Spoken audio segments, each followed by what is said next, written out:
Eu sou Karina Okajima Fukumitsu e você faz parte do programa Café com Karina.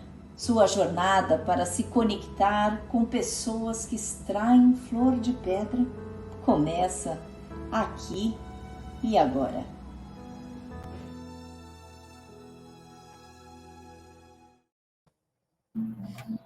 Queridos e queridas que estão nos assistindo neste programa Café com Karina. Primeiro eu quero agradecer a sua participação aqui, nos assistindo. Eu tenho a honra de apresentar uma pessoa que é honra mesmo, porque a Gabi, um dia, ela me mandou, né, o trabalho e toda a ação, a atitude desta pessoa, e eu fiquei assim absolutamente encantada. Ao que eu peço e mando uma mensagem, mas falando assim, Jorge, e aí eu convidei o Jorge, e aí aparece no meu WhatsApp uma mensagem que estava escrita assim: Boa noite, Karina, tudo bem? É o Jorge, entre aspas, da página Confissões de um Câncer. Na verdade, me chamo Rodrigo. O Jorge seria uma tentativa, um personagem de um livro que estou escrevendo para narrar as experiências, mas, sobretudo, os aprendizados do tratamento. Porém, o Jorge durou somente um capítulo e foi para o modelo narrativo do livro, ao invés do romance com personagens. Não encontrei tanta habilidade para tal. Enfim, obrigado pelo contato e manifestou sim o interesse em participar do programa. E assim começou a ser o nosso contato, Rodrigo. Então, seja muito bem-vindo, porque eu já começo esse programa sorrindo, e assim, Muito bem-vindo, bom. o sorriso é maravilhoso. Me conte quem é o Rodrigo e tudo isso que você faz, meu querido. Legal, Karina. Obrigado pelo convite. Acho que me inspirei até a escrever uma outra coisa, né? Meu nome não é Jorge, alguma coisa nesse sentido. Mas é isso, né? O Jorge veio nesse resumo seu aí de tentar escrever o meu tratamento de câncer, a experiência do tratamento de câncer, num personagem que eu ia colocar Jorge Atlas. O Jorge pelo santo, guerreiro, e Atlas pelo deus, né? Que carrega o globo celeste nas costas, né? Porque às vezes num tratamento de saúde a gente parece que está carregando o peso de um planeta nas costas. Mas enfim, sou Rodrigo Zara, sou aqui de Conquista, Minas Gerais, uma cidadezinha pequenininha de 7 mil habitantes, aqui no Triângulo Mineiro, a nossa cidade mais próxima aqui é Uberaba, só o pessoal se sintonizar. Sou engenheiro civil e estou na política, né? Estou na lida aí como vereador aqui da cidade também. E passei, né, uns perrengues aí, né, desde maio de 2020, um tratamento de câncer, linfoma de Hodgkin, e o Confissões de um Câncer, né, nasceu primeiramente como Casa da Ponte, que eu gostaria de... Enfim, eu percebi que o tratamento de câncer só foi sucesso e com sanidade porque eu explorei os potenciais que eu tinha dentro de mim, né? E aí eu vi uma definição de educação que era: educação é a ponte entre potencialidade e realidade. E isso nos torna mais fortes, né? Mais inteligentes, mais sábios, enfim, com atitudes mais saudáveis, quando a gente explora esse potencial e traz para fora. Então, eu tinha chamado Casas da Pontes para tentar expor tudo que eu li, vi de vídeo, que me inspirou a passar pelo tratamento de câncer. E depois criei, né? Virou um Confissões de um Câncer que fazia mais sentido, né? Do que eu estava falando. E aí, né? Tá se tornando um livro agora, Confissões de um Câncer também, com essas experiências que a gente está na lida aí desde maio de 2020. Me conta um pouquinho quem é você antes e depois do câncer, ou pelo menos do diagnóstico. Tem coisas que acho que palavras não dá para significar, né? Então, essa pergunta é muito profunda mesmo, que não dá, é meio que um clichê, né? De falar assim, sou outra pessoa. Porque acho que é o que a gente consegue falar, né? Não tem não tá para pôr, né, rótulos no sentimento de verdade que transformou a minha vida, a minha visão do mundo. E eu sei que isso foi possível somente porque a gente enfrentou com consciência, com serenidade, com disposição para enxergar, né, ou outras palavras, né, para disposição para procurar luz na escuridão, para iluminar a escuridão, né? Em resumo, né, uma coisa que eu cito muito nas publicações, até no livro, é que somente ideias podem iluminar a escuridão. Né? Teve um austríaco economista, Ludwig von Mises, que fala isso, somente ideias podem iluminar a escuridão. E buscando essas ideias, eu me transformei completamente, porque a forma atenta de ver o mundo hoje, mais consciente, como eu disse, me transformou completamente, até, não no contexto da doença, do câncer, mas na vida pessoal, profissional. A gente começa a ressignificar muita coisa, que a gente dava um valor extremo, né? A gente agora vê que é insignificante, e o inverso, né? Algumas coisas tão pequenininhas, né? E cito um exemplo assim, eu fiz um transplante de medula, né? Então fiquei 31 dias internado para um transplante de medula. E eu tenho um catéter aqui, né? Em vez de ficar pegando veia, a gente coloca um catéter que faz a infusão dos medicamentos por aqui. E isso ficava fixo, né? Por 7 dias. E em 7 dias, eu tinha que tomar banho de mangueira só de lado, porque eu não podia molhar. Em 7 dias, trocava. Tinha que trocar, tirar tudo. E esse momento era o momento que eu podia tomar um banho, que era uma coisa assim mais maravilhosa do mundo, porque eu podia jogar água, que era mangueira ainda, mas eu jogar água, assim, sabe, no corpo inteiro, aquela água caindo no corpo inteiro.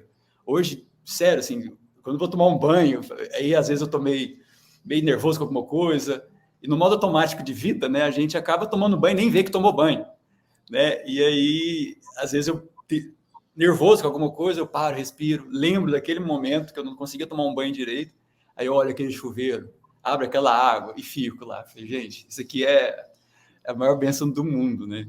E até tem uma passagem do Rubem Alves, né? Que ele narrando sobre o Cidade dos Anjos, né? No programa Provocações, e aquilo lá me impactou muito. Quando eu vi, eu falei, é exatamente isso. E eu vi internado, um recorte, ele contando, né? Que um dos anjos lá nesse filme, eu não assisti o filme, mas esse trecho me chamou a atenção.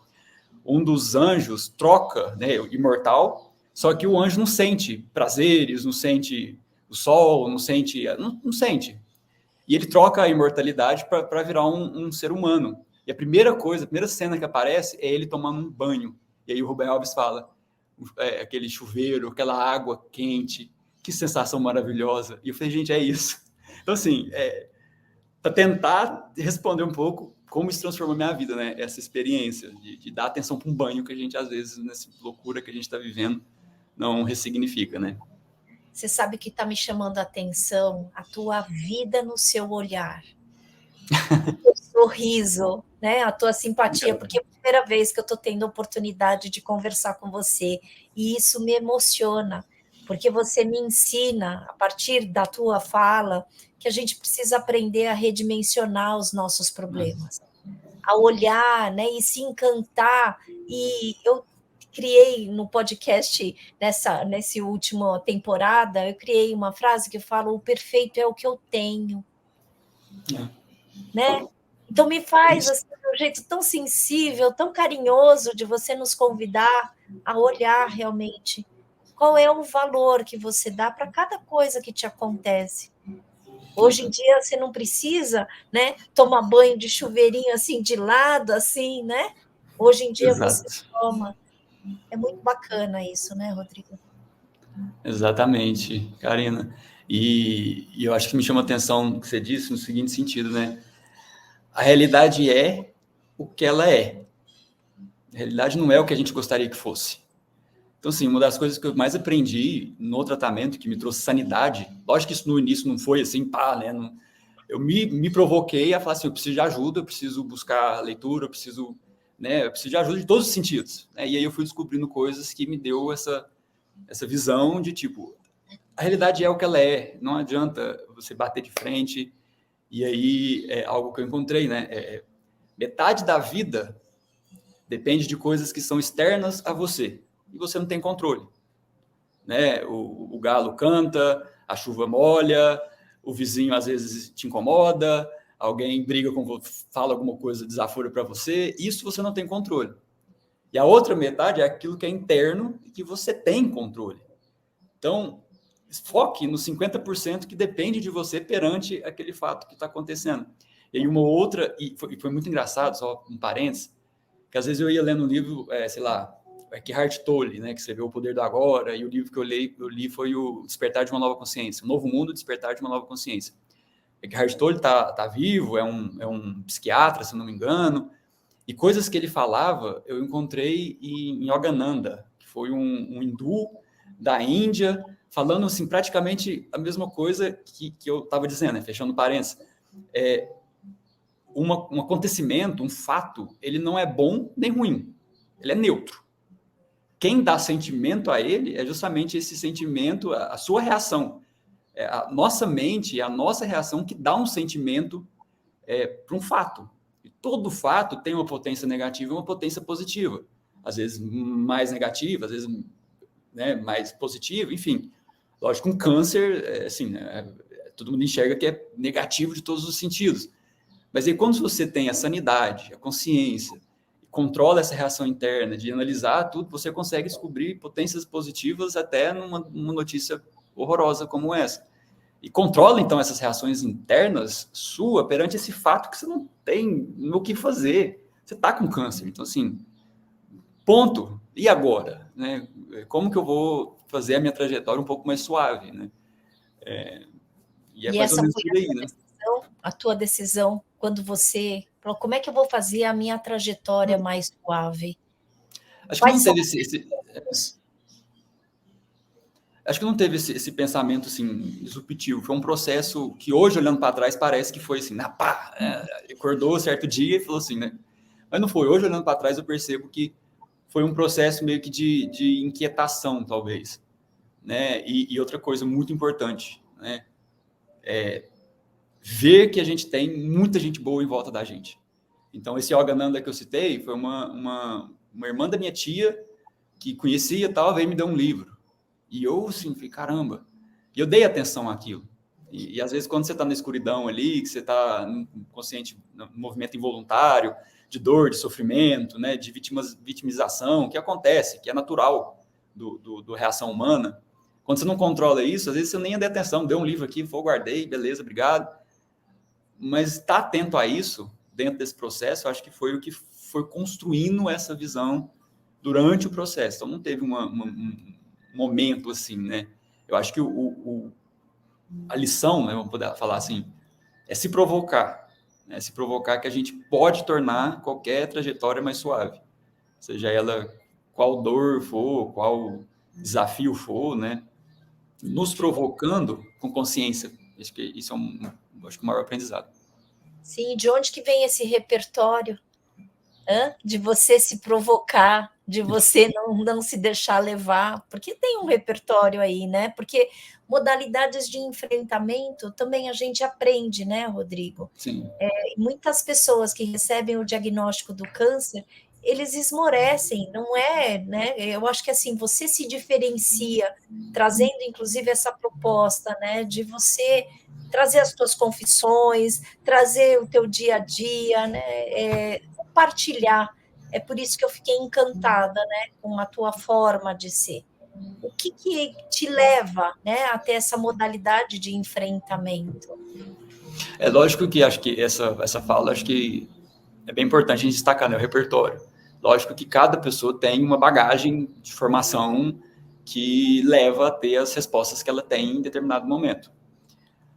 Só que ela não é condicionante, eu acredito, para uma resposta positiva ou negativa. Eu poderia, apesar de ter uma boa estrutura familiar, boa formação, né, educação, enfim, não necessariamente isso né, diz que seria uma relação propositiva. Mas respondendo a sua pergunta, eu acho que foi muito isso, assim, a minha forma de lidar com a forma como eu lidei foi oriundo dessa bagagem familiar, das experiências que tive de já ser provocado. Então, assim, fazer um intercâmbio, aquilo ali já te tira da casinha, né? Te tira da caixinha, te provoca, né? Não no grau que vivi depois, mas tive essa oportunidade, 3 meses ali fora, que lá te provoca. Então, você vai expandindo, né, um pouco a mente E quando você tem uma notícia ruim dessa, né, esse repertório que eu tinha, talvez, e até interessante conversar isso, que eu não tinha parado para pensar sobre isso, né, sobre essa formação. Mas, enfim, eu acho que é muito isso. Mas acho que o importante dessa resposta é destacar, né, isso não é condicionante de uma boa resposta. Então, por mais que a gente não tenha, talvez, uma estrutura familiar, não tenha, né, uma experiência de um intercâmbio, isso não quer dizer uma boa resposta, né? Então, qualquer pessoa pode se provocar em qualquer momento, desde que ela tenha essa atenção, né? Fique atento e forte. Eu acho que nada é por acaso, né? Porque você trouxe a ideia do teu intercâmbio, né? Para onde que você foi? Porque na verdade você foi para um outro mundo. E quando você tem um diagnóstico, né? Qualquer diagnóstico que, né, te aproxima para reflexões, inclusive, né? Com a reflexão, inclusive, de que você também é finito, né? Eu acho que é um outro mundo, é uma outra linguagem, é Sim. uma outra forma de você lidar, né? Com o dia a dia. Né? Então, acho que não é por acaso que você traz um dos teus repertórios e uma das teus recursos foi o fato de você ter, né, feito o intercâmbio. O que você acha disso? Sim, faz sentido, porque eu fui para Dublin, na Irlanda. Então, assim, foi uma mudança bem... nunca tinha morado, enfim, tinha no máximo ali Uruguai, que é quase Brasil, mas enfim, mas uma mudança muito, muito forte, né? E não só essa, e lembrando mais de repertórios, assim, né? Somos uma cidade pequenininha, 7 mil habitantes, então, assim, nossas oportunidades de desenvolvimento é muito limitada. E eu tive a oportunidade de fazer a Universidade Federal, isso numa cidade maior. E logo de imediato eu quis fazer um FGV, por exemplo, no Rio de Janeiro. Eu sempre estava em São Paulo fazendo curso de capacitação. Então, essas provocações, né, fora do meu ciclo, né, de conforto e de convivência, eu acho que foi meio que, talvez, já me preparando para o que viria depois, né? Mas acho que fica essa lição, acho que para todo mundo, independente de qual for o desafio, ou não, em condições normais de temperatura e pressão, a gente tem que sempre nos provocar, né? Outra coisa do Rubem Alves também, que eu achei muito legal, assim, que me ajudou bastante, que ele tem até um livro sobre isso, que chama isso, né? Ostra feliz não dá pérola. Conhece? Que ele fala, né, o processo de formação de uma ostra, né? Quando a ostra fechadinha entra um grão de areia e aquele grão de areia começa a incomodar a ostra até que ela vai cobrindo ali aquela, né, grão com camadas mais finas, mais lisas e vira uma pérola, né? Ostra feliz, então ostra que não tem um grão de areia incomodando não dá pérola. Mas digo isso para dizer, não precisamos, né, ter um grão de areia nos incomodando para buscar desenvolvimento. E raciocinando nesse sentido, que a gente dá significado ao momento difícil que a gente vive. Isso me ajudou muito. Por que eu estou passando por isso? Aí, todo mundo pergunta, por que comigo? Por que eu? Deus me castigou. Pô, né, deixa eu ver o que está acontecendo. Olha que baita oportunidade, né, de me explorar, né, de buscar, né, o melhor de mim, ser o máximo possível do melhor de mim para enfrentar isso, né? Enfim, acho que eu divaguei um pouco Não, é na sua perfeito, fala. lindo isso, né? Porque assim, na pior dor ou em algumas dores, a gente realmente consegue extrair flor de pedra, né? Que é um termo que eu cunhei, Rodrigo, e esse programa, ele tem esse objetivo de apresentar pessoas que extraem flor de pedra, porque funcionam e servem como inspiração, como instrumento, inclusive, para que a gente possa falar, é possível a gente se provocar, a gente se confirmar nas dores, a gente realmente poder se desenvolver na capacidade que a gente tem na nossa existência, né? Porque eu acredito nessa evolução. Né? Eu fico, assim, bastante encantada, né, com essas duas palavras que você traz, provocação, né? E quando você também traz a confissão. De onde que você tirou esse título? Porque eu fiquei bastante intrigada. Confissões de um câncer.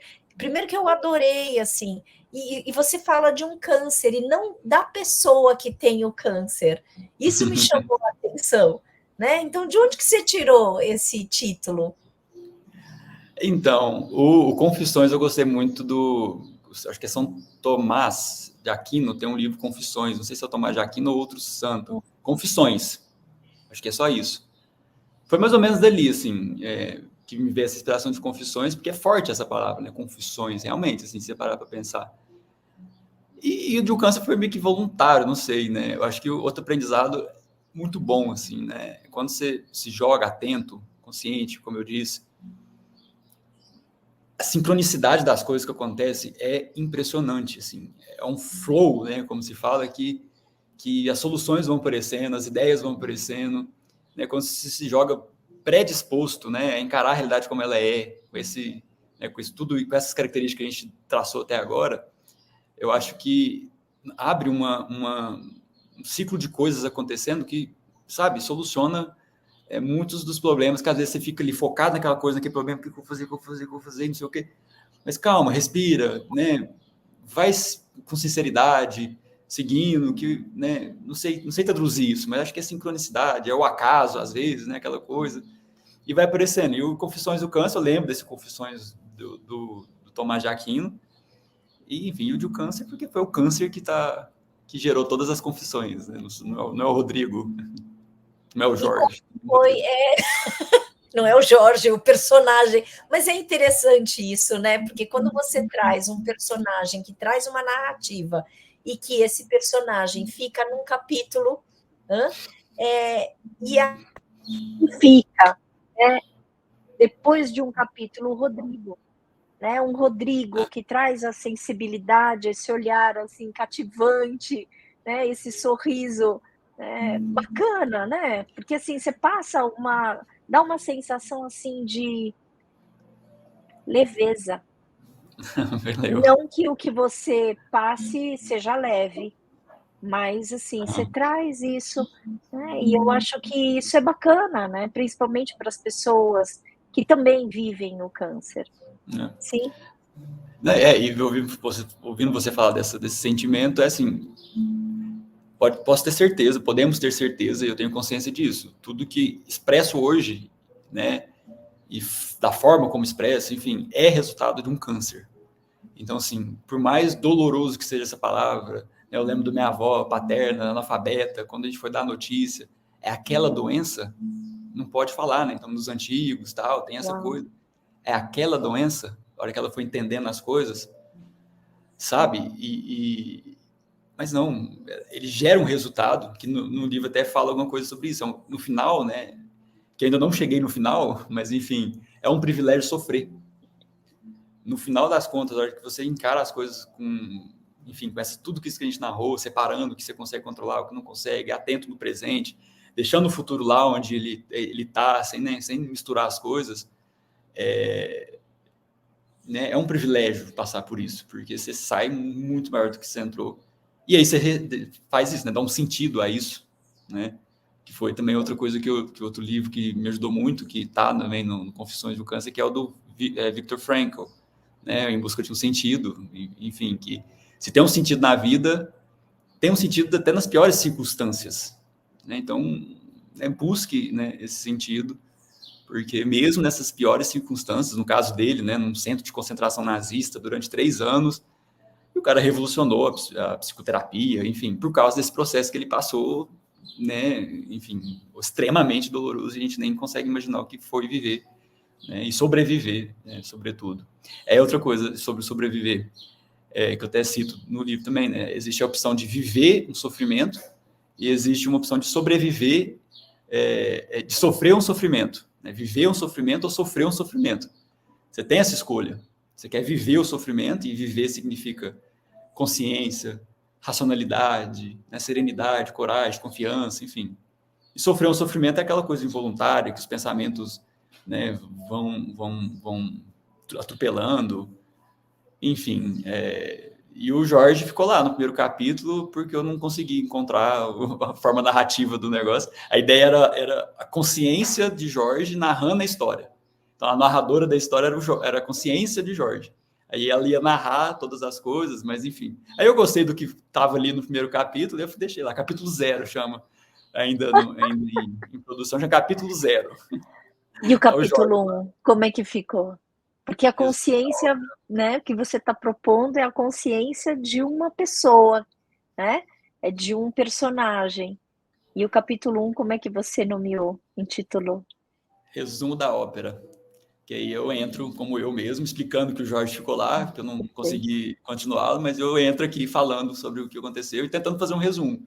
Muito do que a gente está falando aqui, e trago muitas citações, porque realmente, assim, eu debrucei muito em livros, assim, comecei a ler, e livros, assim, que você acha que não vai te ajudar em nada. E eu até falo, por que eu demorei tanto para ler Pequeno Príncipe? E eu li Pequeno Príncipe nos primeiros dias da internação, os 31 dias. Não sei porque eu não tinha lido, assim, eu nunca fui um leitor, tal. Depois de velho, que eu comecei a gostar muito, aprender, né, ter o hábito, apesar de hábito não ser uma palavra muito boa, hábito de leitura, mas enfim, só da discussão. Mas eu li o Pequeno Príncipe no início. E, assim, foi de um sentimento tão bom ler aquilo, dentro de um hospital dos primeiros dias de 31 que eu passei para fazer um transplante de medula. Enfim, eu nem sei como que eu fui parar aqui, mas... No capítulo 1, que aí você começou a falar. Isso. Que aí eu li muito, e ali eu começo a citar muitas coisas e conectar essas citações e essas coisas que eu encontrei de outros escritores, e até falo que eu viajei no tempo, né, que eu precisei viajar no tempo para viver um câncer, porque eu fui desde, sei lá, não vou saber qual foi o mais antigo que eu li ali, mas Sêneca, até o Eckhart Tolle, que foi publicado, sei lá, 5 anos atrás. Então, eu viajei no tempo para viver um câncer, e eu trago essas citações de muitas coisas que, né, de provocações, né, de textos que você lê e fala assim, caraca, é isso, né? A mente que maneja os músculos, né? A força da martelada depende do trabalho da sua mente. Então, é a mente que controla tudo, né? E quando você entra nesse movimento involuntário, né, tem o neurocientista Joe Dispenza, né, que eu assisti, no caso, aí, foi algumas entrevistas dele, que ele traz um dado que 95% do que a gente aos 35 anos de idade é um acumulado de movimentos involuntários, inconscientes. Isso e traz que a gente tem no dia cerca de 70 mil pensamentos. Então, assim, acontece muita coisa que a gente nem presta atenção.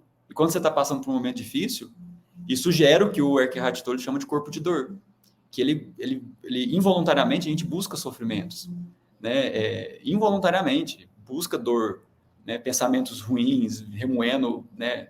Pensamentos depressivos do passado, ansiosos sobre o futuro.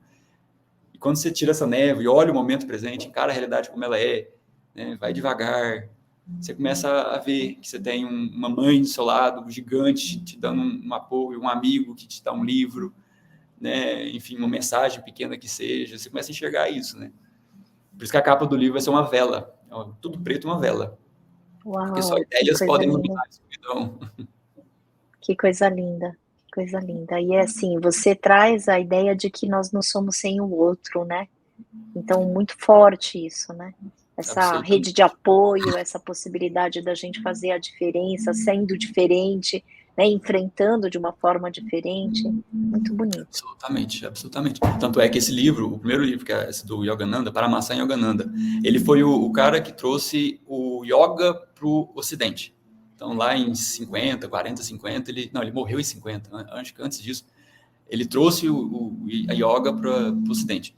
O primeiro livro que ela me deu chama Como Ter Coragem, Serenidade, Coragem e Confiança. Como Ter Serenidade, Coragem e Confiança. Esse livro eu já entreguei para umas 6 pessoas depois, que passaram por momentos difíceis. Recentemente, agora, essa semana, né? Enfim, um jovem de 19 anos faleceu aqui na minha cidade. Ontem eu estava na casa da mãe dela, tentando conversar, dei esse livro de presente, a mãe dele, enfim. E essa rede, né? Então, ela me deu um livro que me ajudou muito, já está com 6 pessoas, espero que isso vai passando para frente. Um instrumento de geração de luz, né? E a gente tem inúmeros, assim, se a gente olhar ao nosso redor, né? A potência positiva é muito maior que a potência negativa, seja em qualquer circunstância. Certamente você é um instrumento de luz, né?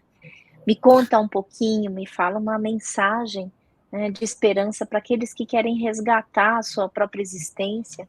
Eles buscam, as pessoas que buscam inspiração. Dê algumas palavras para a gente. Eu acho que o principal, assim, que ficou, lógico que esse principal ele vai derivando em várias outras ações, vamos falar, e atitudes e comportamentos. Mas essa questão de estar consciente no momento presente, para quem está passando por uma dificuldade, é o tal do viver um dia de cada vez, como mundo fala, né? Mas é muito real, né? Eu lembro de um outro personagem que me ajudou muito, assim, de uma forma que eu também não sei explicar, mas o Vincent van Gogh. Eu sempre fui apaixonado pela história dele, o pintor holandês e tal. E ele nasceu no norte da Europa, né, na Holanda, nos Países Baixos, país frio, né, enfim, sem céu, sem sol. E depois ele se mudou no final da vida dele para Arles, no sul da França, no Mediterrâneo, então mais quente, com mais sol. E ele escreveu muitas cartas, né, por mão dele. E uma dessas cartas ele fala que ele encontrou o remédio mais confiável, que ele chama, que é um bom tempo, o ar azul e a luz do sol. Que aquilo fazia bem. E eu tenho certeza, ele só encontrou isso porque ele estava consciente, ele estava vendo o que estava passando diante da mente dele. Porque às vezes a gente está tão tampado e nebuloso nos momentos inconscientes que a gente tem, involuntários, como eu disse, que a gente não percebe a luz do sol. E quão poderoso é um céu azul. Né? E é legal que ele chama de ar azul, né? Que é mais poético ainda e artístico, né? Como foi. Mas eu acho que essa é a mensagem. Serenidade, calma e confiança. Serenidade, coragem e confiança.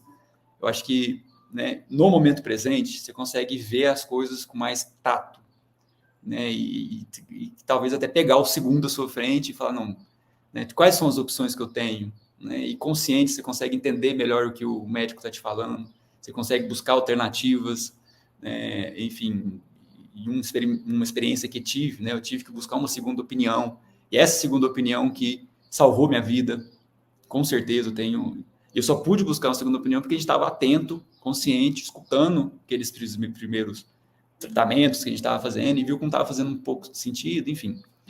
Estejam conscientes que todo mundo passa por dificuldade, né? Outra coisa que o Gananda fala, não há vida sem problemas, né? A vida é uma perpétua superação de problemas para todo mundo, né? Ninguém é privilegiado de ter problema e os outros não.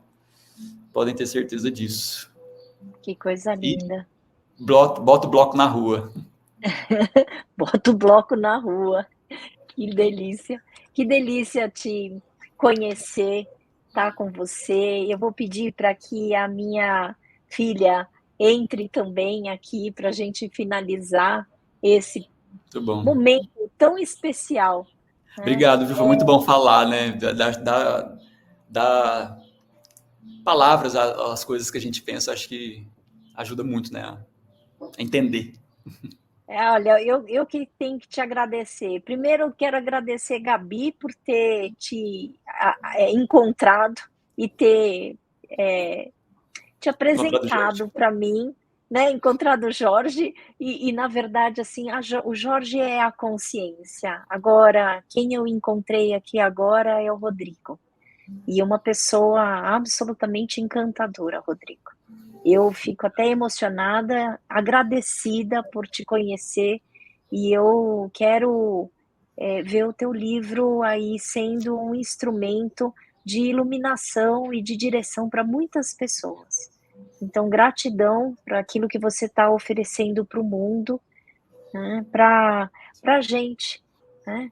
Porque o que a gente aprende é a gente não esmorecer na escuridão, mas a gente poder ter abertura, né, consciência e lucidez para a gente encontrar formas de ficar sereno, apesar de todo o sofrimento. Então, um grande beijo para você, queridos e queridas que estão nos assistindo também. Quero te agradecer por cada momento especial que nós compartilhamos aqui, Rodrigo e Gabi, com vocês. Um grande beijo para vocês.